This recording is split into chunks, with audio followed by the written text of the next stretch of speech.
Ok les gars, petit trade récap de la journée du 10 avril et du 11 avril. Donc pas mal de trades, 3 trades pour le 10, 3 trades pour aujourd'hui. Si j'ai pas de conneries de mémoire, j'en ai pris 3. Donc ici, on se retrouve sur le Nasdaq. Ouverture de marché 8h30. Je m'attendais toujours à une journée haussière. Donc ici, on est venu. C'était là. Ici, on avait des équal low qu'on est venu sweep une dernière fois. On est reparti à la hausse. Et en gros, là, je suis allé sur des time frames. J'ai testé d'aller sur des time frames plus petites encore qu'avant. Et écoutez, ça me permet de prendre des entrées optimum de zinzin. Du coup, je pense que je vais peut-être continuer comme ça, on verra. Donc là, ouais, du coup, entrée fair value gap juste ici. Voilà, avec le SL placé ici. Et TP sur les équal high juste ici. Donc premier TP de la journée, le trade est très propre. Ensuite, juste ici, c'était la même chose. On avait recréé une zone de liquidité ici qu'on a eu suivre une dernière fois. Avec une énorme impulsion à la hausse. Donc je me suis dit, on va revenir dans un fair value gap et on va sûrement repartir à la hausse. Et du coup, non. SL. Sur celui-là, on avait... Euh... C'est où? Là.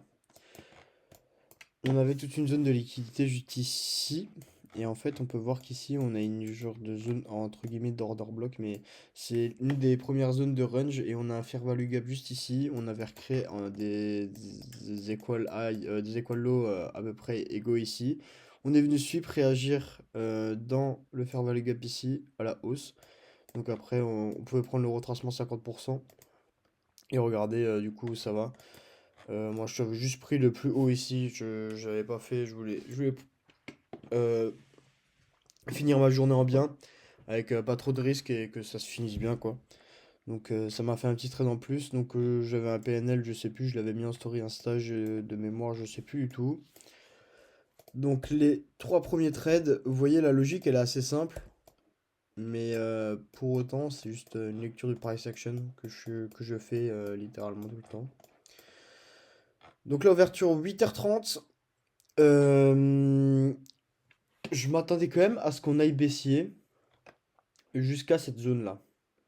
Parce qu'en fait, on avait créé des écoles low ici, avec une énorme zone de liquidité qu'on n'est jamais venu reprendre. Donc, moi, ouverture, je me suis dit que du coup, je vais aller chercher à la baisse sur ce setup. Donc, pareil. On avait eu une dernière. En fait, ouais, bah là, juste été con. Parce que là, du coup, je vois maintenant la réaction que j'aurais pu avoir et l'entrée que j'aurais pu avoir. Juste ici. Juste ici. C'est le problème de trade avec son téléphone parce que du coup aujourd'hui j'étais encore au boulot et tous les trucs. Juste ici ça aurait été une entrée optimum parce que du coup on est venu sweep des équales low juste ici. Une fois on est revenu sweep cette équale ici, on a créé un fair value gap. On attend la réaction dans le fair value gap. Juste ici. Entrée parfaite. Hop, entrée parfaite. Et on vient chercher la zone des équales. Donc ça aurait été ici, ici ou ici. Et ici, un peu abusé, mais ça aurait été un trade optimal. Bon, écoutez, c'est pas celui qu'on a pris. Du coup, ouais, moi je me suis dit, on va quand même, bah du coup, maintenant je sais que c'est erroné. Mais dans ma logique, je m'étais dit, ici, il nous restait encore une grosse zone de liquidité qu'on n'est pas venu chercher. Donc on va aller la chercher à la baisse. Donc, time frame 5 secondes. C'est très short, hein. Et il y avait encore. Ah oui, j'allais dire, il y avait encore un trade avant. Je vais vous montrer celui-là juste en vif, mais pareil, du coup, je m'attendais à ce qu'on revienne sweep ces dernières liquidités. Ici, on avait créé un setup, pareil, on est venu réagir dans un fair value gap, on est revenu à la hausse, on a pris le dernier point haut, et là, on a commencé à ranger à la baisse, en faisant une impulsion à la hausse en breakant, mais on a recourbé le fair value gap ici, du coup, j'ai pris une entrée. Ça m'a donné un RR de 11 qui était vraiment top. C'était vraiment un très beau trade, celui-là. Donc voilà, en 5 secondes, très très très très court comme position, mais écoutez, je m'en suis sorti. Donc ça, on peut sup. Euh, Du coup, pour revenir à ici, bah, en fait, c'était le même setup. Je m'étais dit, là, pareil, on est venu à la hausse. Là, on vient rebreak à la hausse juste ici. Faire value gap. Il est où? Ici. Je sais plus si c'était en 5 secondes. Oui, bref. Faire value gap. On reprend position dans la réaction. Du coup, j'ai pris manuellement. Je sais pas, j'avais pas mis de but limite parce que sur le téléphone, je sais pas, c'est bizarre pour mettre des buts limites. Je comprends pas trop. C'est un peu long à faire aussi. Donc voilà, TP1 sous la première zone de liquidité ici, donc on est venu TP1. Et j'ai pas eu le temps de mettre mon SL à BE. Du coup, bah SL, et dans tous les cas, je me serais fait SL parce que on a eu un gap du prix, donc dans tous les cas, je serais parti en SL. Donc ça, c'était un mauvais trade, mauvais billet. Et le dernier trade de là que j'ai pris juste avant, on va se mettre en 1 minute. 15 minutes, pardon, pour montrer. On a eu l'ouverture ici. Ouverture 8h30 juste ici. Donc on a un Judas Swing qui s'est créé juste là. Là on est dans une zone de Judas Swing. Là on vient à peine de sortir de la zone de Judas Swing et on a un order block. Juste ici. C'était pas ça que je voulais. Ça, cette zone là c'est un order block.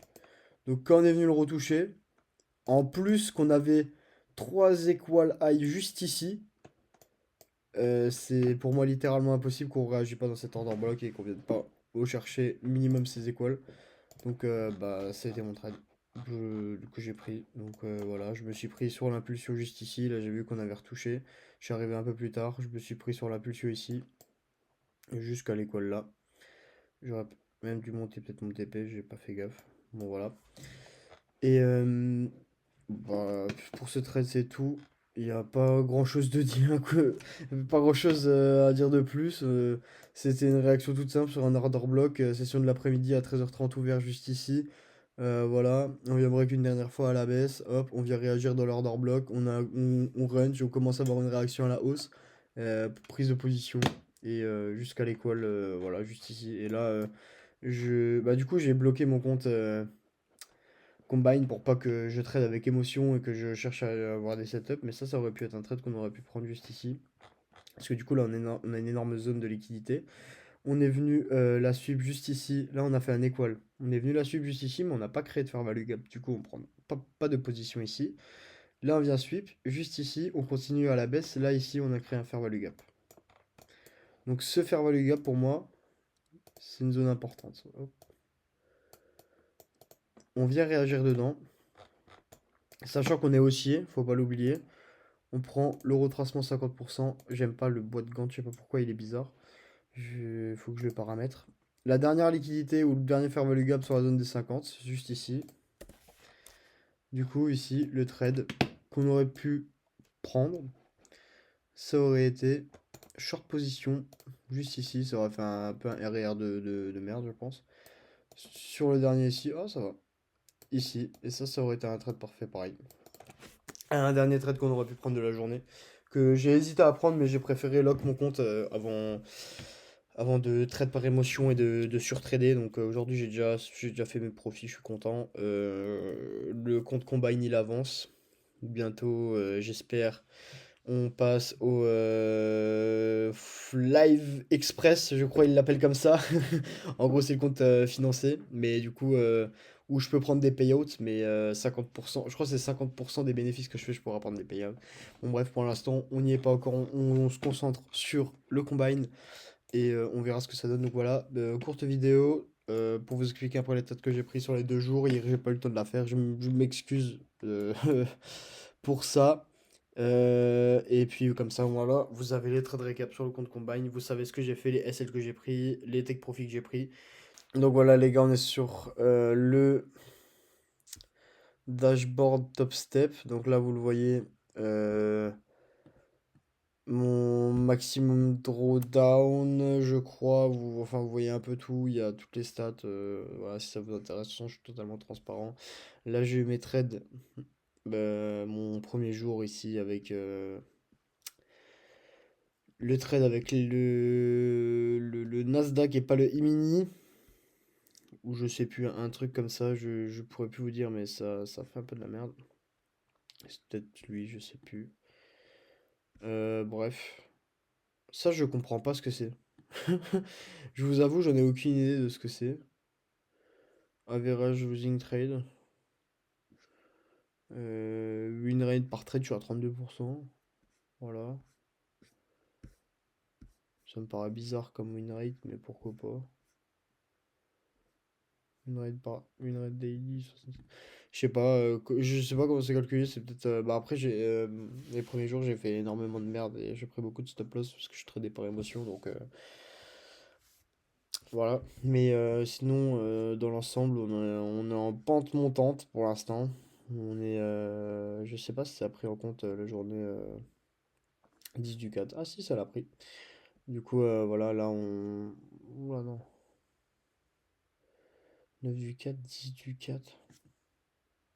Ah non, ça l'a pas pris. Non, on est le 11. Oui, non, ça l'a pas encore pris. On est remonté, je crois, je sais plus combien. Un peu plus de 49 000. Là, je suis à 49 300. On remonte petit à petit. Donc jusqu'à l'objectif target 53 000 pour passer mon compte financier. Et puis après, on accumulera des comptes. Après, je vais accumuler des comptes financiers jusqu'à que je peux plus. Je peux en avoir 5 max, je crois, avec Top Step. Donc je vais prendre des comptes à 150K et je vais accumuler. Donc on verra ce que ça donne, les gars. Bon, sur ce, c'est peut-être un peu long la partie là. Mais comme ça, vous avez un peu la globalité du truc. Donc sur ce, les gars, je vous fais des bisous. On se dit à la prochaine. Ciao, ciao!